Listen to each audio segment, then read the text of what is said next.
Hey, deserving listeners, 90 Day Fiance, Big Ed, The Single Life. Let's watch. You want it, and then... now you don't want it. Now you don't want it. I completely feel like that's what had happened. Ed? Okay, so first of all, the reason why I do that, this is what my therapist is telling me is... Stop, explain, and tell us stories what your therapist is telling you. You sound like a piece of shit that would make me blush. Okay, Colt. I think it's fine for Ed to say this. I'm actually curious what him and his therapist have discovered. It doesn't excuse it, of course, but it does provide. I mean, what's Ed supposed to do? Yes, I'm a terrible person. I think it's a good move for him to say, look, I have issues and I've learned about. So let's see what he says here. That's saying something. You're tricking Liz here. You gave her all this crap while you're off having fun with all the sugar babies. What the fuck is she supposed to do? Okay, so that's often the narrative, by the way. Colt is exhibiting the internet narrative, which is that Ed is a master manipulator, a malignant narcissist, a gaslighter. He wakes up in the morning and goes, how am I going to trick Liz into being in a relationship with me while I have sex with all these other ladies? Maybe, absolutely possible. People are like that. Very few people are like that. We're talking on the order of 1% of humans, but they're out there. 1% of humans is a lot of humans.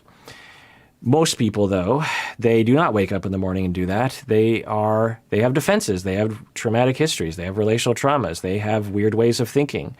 They get triggered too fast. They have what he's calling like dickish qualities, right? And it comes out, and then you get ashamed, and then you try to cover up with the shame by saying, well, I meant to say that, and you're the wrong person. I mean, we all do this. Maybe Ed does it more so than other people. So hopefully, I really want to know this thing that he was going to say before Colt interrupted. Want to know another stupid fight that we had? Here's another stupid fight, which I didn't even know how to dumb down this conversation to tell him how I felt about it. I said multiple times, I want to make this home feel like I'm coming home, not to my boyfriend's house. That hurt me, by the way. Okay, so she did move into his home. Okay. Interesting. And brought the kid with?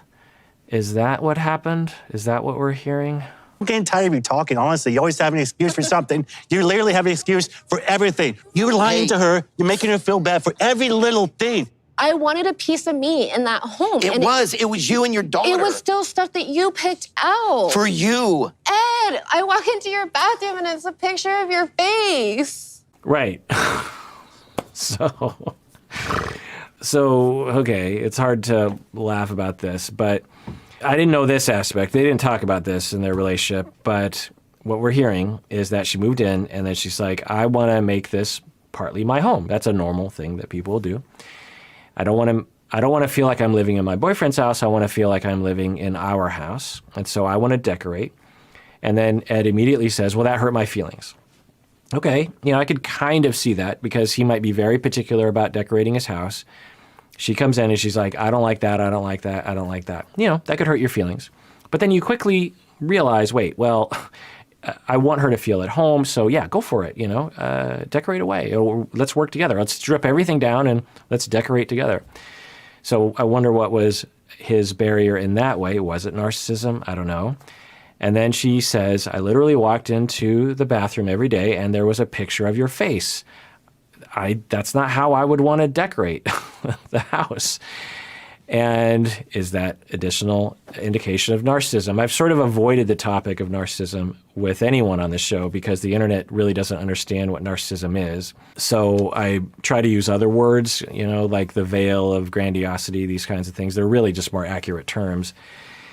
But are we seeing something there? Yeah, maybe. It's hard to see. Narcissistic personality disorder is an extremely difficult thing to assess. And you can't just look at something like the little bit that we've seen from Ed and say, narcissistic personality disorder.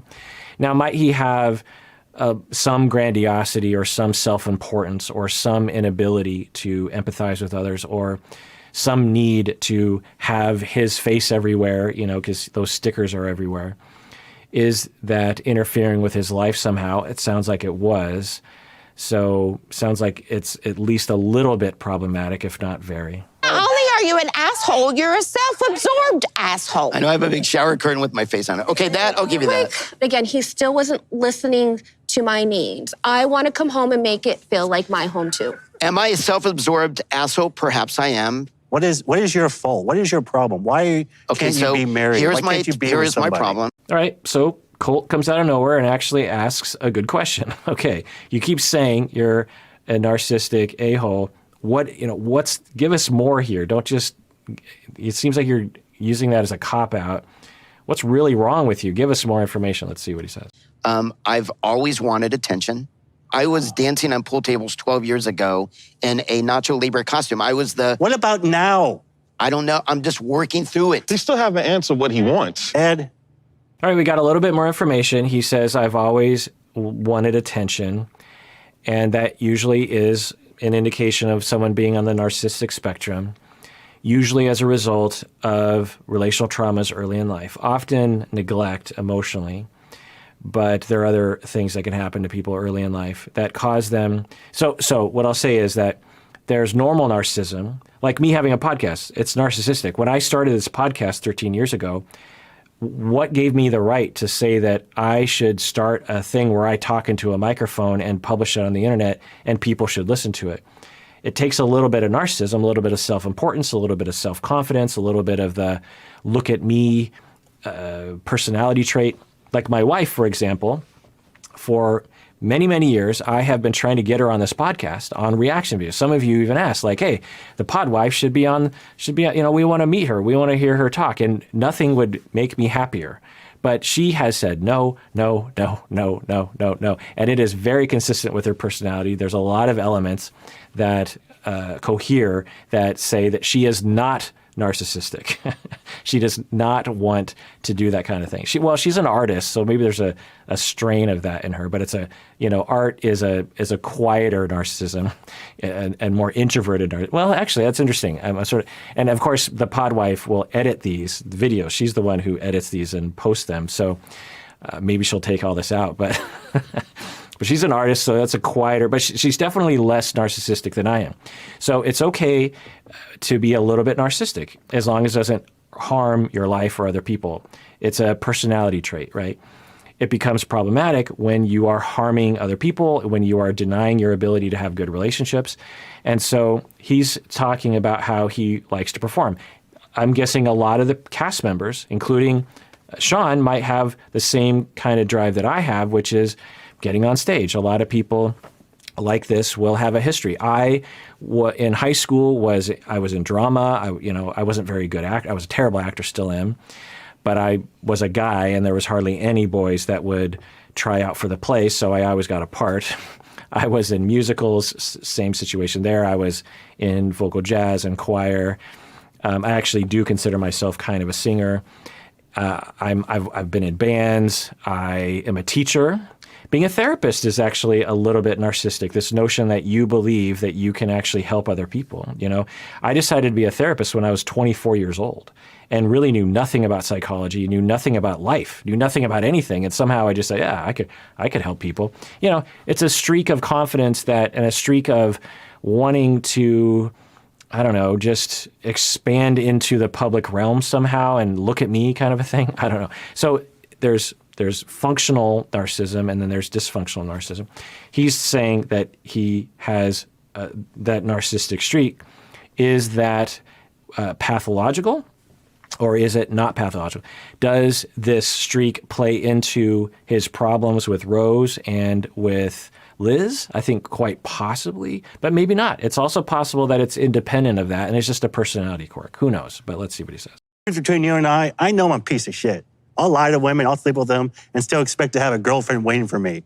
You can't do that. Wait, what? So, should I watch Colt and his storyline on this? He just said, I know I'm a piece of crap, and I know I lie to women to have sex with.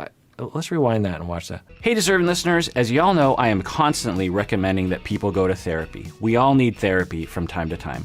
Well, one of the options available that is definitely worth checking out is BetterHelp. If you're looking for a therapist, I would give it a try by going to betterhelp.com/Kirk. Make sure you use the promo code Kirk because you get 10% off your first month. and it really helps us out. As you watch these videos, I know many of you have been motivated to find your own therapist, which is great because you deserve it. And I know also that it can be hard to find a good fit, find the right one for you. Well, one of the options available in terms of your shopping is to go to betterhelp.com/Kirk. I've been told you can start communicating with your therapist in under 24 hours. You can message your counselor at any time. Plus, you can schedule weekly video or phone sessions. I've also been told that it's often less expensive than in-person therapy, and you should know that this service is available to clients worldwide. So go to betterhelp.com/Kirk to get 10% off your first month today. In a Nacho Libre costume. What about now? I don't know. I'm just working through it. He still haven't answered what he wants. Ed, the difference between you and I know I'm a piece of shit. I'll lie to women, I'll sleep with them, and still expect to have a girlfriend waiting for me. You can't do that. Yeah, but. I don't care. You Okay, always have a but- but. You'd rather be Big Ed. I don't know what Colt's point is here. I'm still really curious how Ed was going to finish that sentence that me and my therapist, we have discovered that I have this problem. I would have really loved to hear the end of that sentence. I mean, that's the sentence that I've been waiting for this entire time, and Colt interrupted him, and I'm upset about that. What did you think about the conversation between Ed and his mother? I feel like I was the one taken advantage of, and I feel like I was the one that was ultimately conditioned.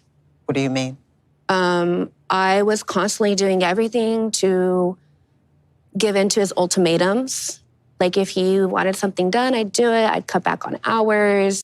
Right. So now, even though I'm very confused about what's going on with Liz and her personality and where she's coming from and whether or not she has abuse history or I don't know. But now I'm starting to see some evidence in that camp of the hypothesis that she does have an abuse history, which kicks in this automatic response of pleasing as a way of trying to gain safety, which can look like, even to the person the pleasing, like love, when in fact it's not love. It's actually an effort to please someone else so that they will calm down, so that they won't abuse you. And it might be confused with love, even for the individual doing the pleasing, because that's the way their love relationships were like in the past. But there's other evidence that points in another direction for Liz, but let's just note that. I was so scared he was going to leave me that anything he wanted, I tried to give it to him. Give me an example of an ultimatum. Not like ultimatums, just like, this isn't going to work if you don't give me more of your time. Damn, bro. So yeah, there's a lot of language, one, around Ed's ultimatum and abusive behavior. And preoccupied people can be abusive sometimes. Really, anyone can be abusive, but preoccupation can lead to a preoccupied kind of abuse, where essentially there's this anxiety and preoccupation of distance, and their solution is to try to force the person to be close to them through ultimatums and verbal abuse and put downs and maybe even physical violence. But we also hear from Liz that she detected that they were ultimatums, and instead of saying, I don't like these ultimatums, pal, I don't like the way you're treating me, so take that, she would give in to them, even though she knew they were ultimatums. All the while, she's saying, I'm in love with this person, and this is the person for me, even though the ultimatums and the perhaps abuse are piling on and increasing, which causes her to even try harder to please him just so he'll calm down. All the time confusing love or actually being in love? I don't know. Generally, the way that I feel for him is real. I miss him. I love him. Yeah, it took me time to fall for him. Now, the other thing is that you can be abused by someone and love them. If you've ever been in a abusive relationship that was long-term, you might be able to relate to this, where we have this belief outside, if you've never been in a situation like that, or you've never treated clients, the perpetrators or the victims, the survivors, then we might have this really simplistic view of just like, well, if you're in an abusive relationship, surely you're not in love with that person because of the way they're treating you. But you very much can be, legitimately in love with that person while you're experiencing abuse. So I don't want to bifurcate that. All right, well, that does it for that episode. Everyone out there, please take care of yourself because you deserve it. You really, really do.